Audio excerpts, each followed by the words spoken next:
Welcome to Tenor Tech, where I solve the problems you didn't even know you had. You start by cutting power to eliminate transient faults. Unplug both the monitor and the computer, then wait 30 seconds so capacitors discharge and internal boards reset. While you wait, examine the power cable and adapter LED.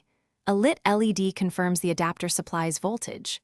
Plug the cable into a different known good outlet or swap the cable to rule out a bad cord. Once that's verified, reconnect, but don't power on the PC yet. You want the monitor alone active first. Now focus on the signal path because power alone isn't enough. Use the monitor's input button to select HDMI, DisplayPort, or VGA.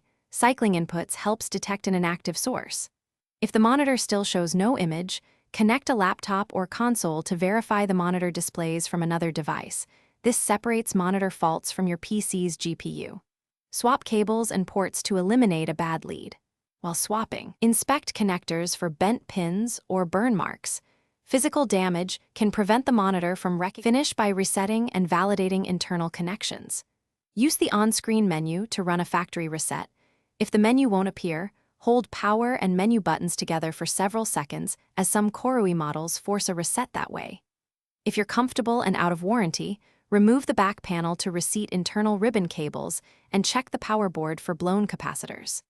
If nothing changes, record LED behavior and any clicking sounds. Then contact support with those details for warranty or board.